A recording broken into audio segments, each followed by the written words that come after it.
თანამშრომელი არის უწევს ზეწოლის ქვეშ. მიაკნეს ჩვენ ჟურნალისტებს სიტყვიერი და ფიზიკური შეურაცხყოფა. მათ შორის ლევან გაჭეჭილაძემ და ბადრი ბიწაძემ. ჩვენ მოვითხოვთ მათგან უსაფრთხოების გარანტიას, ჩვენ მოვითხოვთ მათგან კატეგორიულად მოვითხოვთ რომ მოიხადონ ბოდიში პრესაჯისა და ITV-ის ჟურნალისტებს და ვთხოვთ ტელეკომპანიებს. იმ შემთხვევაში თუ ყველა ქართული არხი გარდა საზოგადოებრივი მაუწყებლისა, მაგალითად მეორე არხისა, შევთანხმდებით იმაზე, რომ იქამდე არ გავაშუქოთ, ეგრეთ წოდებული კოსტავას ქუჩის ლიდერების აქცია, მიტინგი, ვიდრე ჩვენ არ მივიღებთ მათგან უსაფრთხოების გარანტიებს.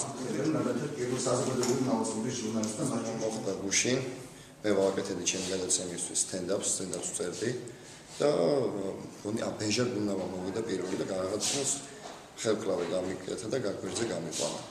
მას მოყვა ბადრი ბიწაძე, რომელმაც პროვოკატორი მიწოდა. ამაზე მე რა თქმა უნდა შევეყო. აქციის მონაწილე და უცბად დამარტყა ხელი, ჩაომივარდა კამერა, გამიტეხა ფლეშბექი, ეგრეთ წოდებული განათება, გამიტეხა ხმის მიმღები, ბატარეა გამიტეხა, გაიჭიშა კამერა, გამოვიდა წყობიდან და